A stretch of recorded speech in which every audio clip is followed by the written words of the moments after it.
Alright, readjust the camera again. We left off talking about the Anoraks, right? So, I'm going to tell you a little bit about those Boreal Mountain. I already kind of picked on the quote-unquote Loden 100% wool one that I got from, that was the first one I got. It almost made me not buy another one, okay, because of all the pilling. It pilled like mad, and I wasn't happy with it. Wasn't cheap either. None of their products are cheap. No Anorak on the market is cheap.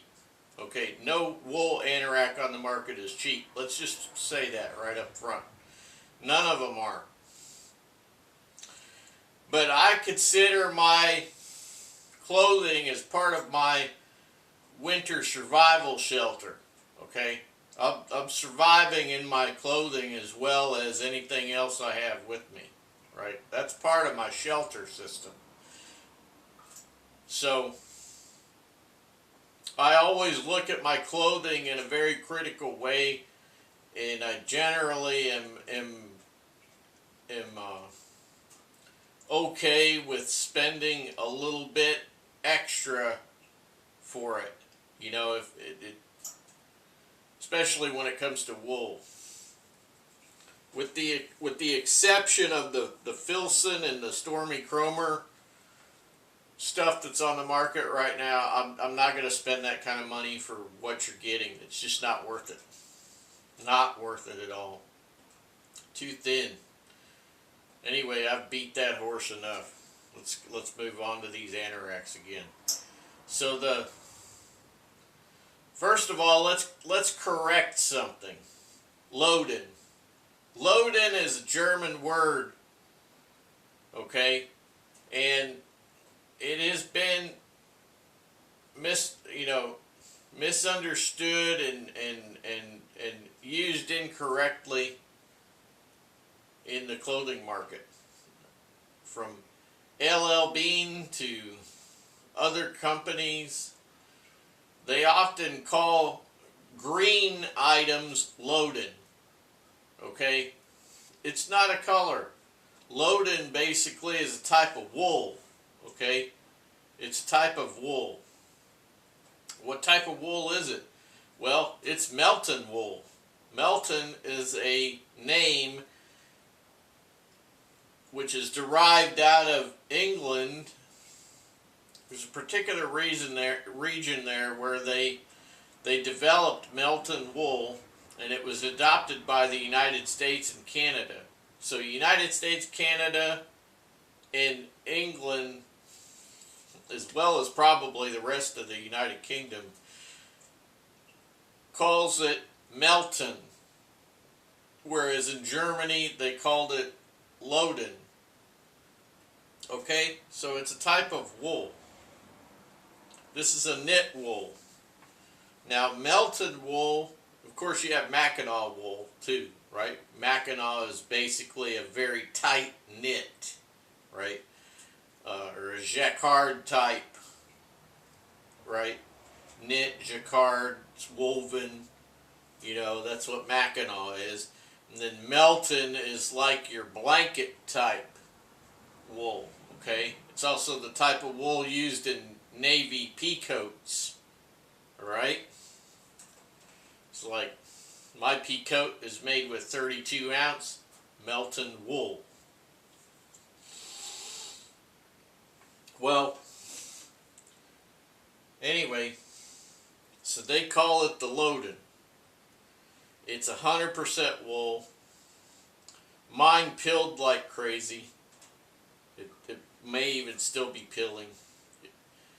If it's bad enough quality, it'll pill until you have holes in it, and then you won't have a garment anymore because it'll just pill itself into nothingness. That's why you don't really like garments that pill like there's no tomorrow. Okay, that just means they've been made with shorter hair wool. Okay. want the longer hair. Long, thick wool fibers. That's what you want. That's the scratchy stuff. You want the scratchy stuff, okay? Merino wool is going to be somewhere, it's not short, but it's not super long either. Some of it's a little bit longer, but those are very fine fibers, so that's why it's so much softer and easier to deal with than stuff like Shetland and Cheviot wool, okay? But those heavier duty wools are what you want for outerwear. We've talked about this before. That's what makes it long lasting, is it's thick fiber. Thick, rough, rough and ready, right? So, that's what you want in a wool fiber. You want the thick, long fibers for your garments, your outerwear. For your underwear, your base layers, merino is good, right? Because it's soft, makes your skin, makes you feel all warm and fuzzy inside, right? That's why you want merino wool for that. But for your outer garments, you want that heavier duty wool. Anyway, the quote-unquote load-in from Boreal Mountain Anoraks, mine was pilling like crazy. Probably still pilling, because I don't look at it much. But anyway, I was not real impressed with the quality of that one. With the rough, I was impressed with the garment itself. With the decoration, the decorative trim could have been better. The decorative trim could have been better. It's not terrible, but it could have been better quality. And there could have been more of it. They could have put it around the hood. They could have put it like right here. They could have put it on the slash pockets for the kangaroo pocket. They could have put it in several different areas because, I mean, let's be honest here. It's not an inexpensive garment. It's not.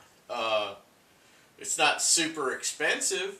It's not $600, but it's not inexpensive. I mean, $200-300 for a pullover wool, garment. That's not cheap. It's not super expensive, but it's not cheap either. For some people, it's expensive, right? But anyway, so the quality of the Voyager was really nice. I didn't have any trim on it, but it was just really nice. I will say that the quality of the sewing for Boreal Mountain Anoraks is really there. It's really there. Very excellent quality sewing.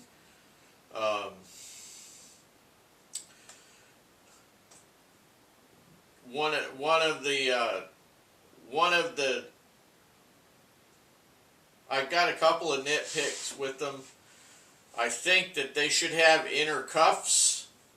Okay, I believe that they should have inner cuffs in the sleeves, and I believe that they should sew in a windskirt in the bottom of the anorak area, about a windskirt of about 6 inches. And I forget the material, because I forget a lot of things these days. I forget the material. I got a whole bunch of it just around the corner in that room there, because I'm going to do some mods, right? But they should have a windskirt. If you don't know what a windskirt is, look it up, right? Windskirt for parka, windskirt for anorak. So basically, the windskirt is going to be about 6 inches wide. It's going to attach to the inside of your garment, and so it basically has a standoff of 6 inches between the garment and your body, okay? And then there is a draw cord on the inner, the part that goes next to your body. There's a draw cord there. So basically what happens is it keeps the insulating layer of the garment away from your body, allowing that dead airspace to be heated, okay, and it keeps the wind from coming up into the garment and basically nullifying your heated air, okay, wind skirt. I can remember a lot of higher end products, you know, a couple decades ago that a lot of them had wind skirts built in, okay. It's just something to stop the wind. Some of them have been insulated and some not. The more expensive the garment, likely it's going to be insulated, okay?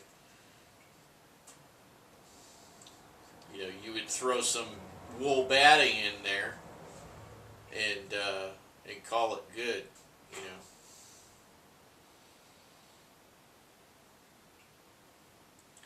So yeah, wind skirt in the garment would be excellent, and they do not put any draw cord in the hem. You could put a wind skirt in the hem area and then just draw it up, you know, next to your body like that. You could do that, which is probably what I'm going to do with mine to make it easier. Sew it around the hem and then put the draw cord in.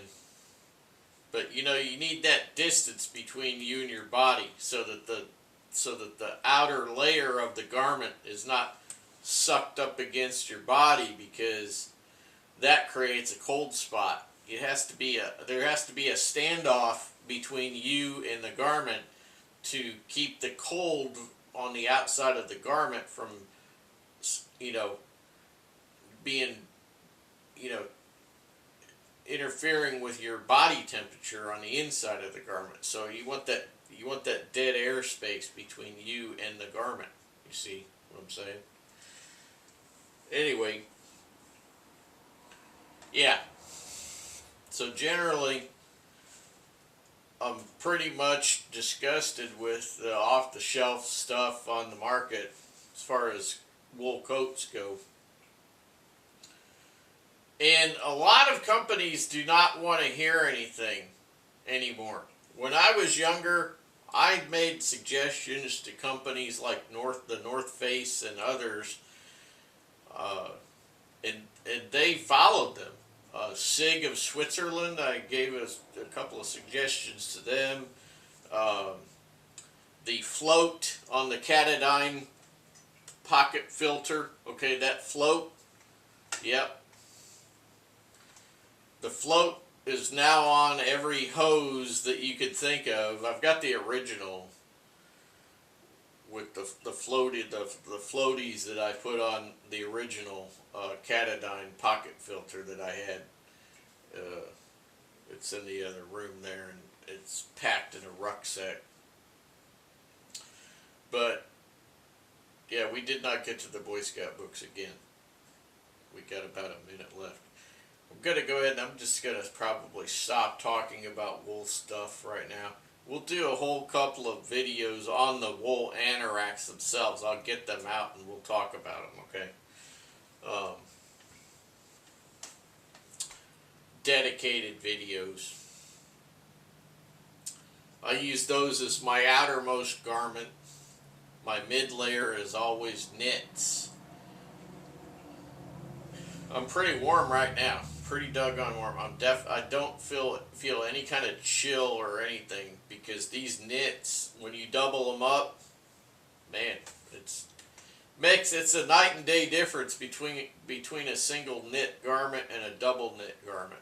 So if you put two heavy sweaters or jumpers together and then put it on, you will definitely feel the difference. It will be marked. You will not be able to not feel it. We'll come back and I'll talk about the Boy Scout books, and then we'll have another video and we'll talk about stuff in the sky. I will see you there.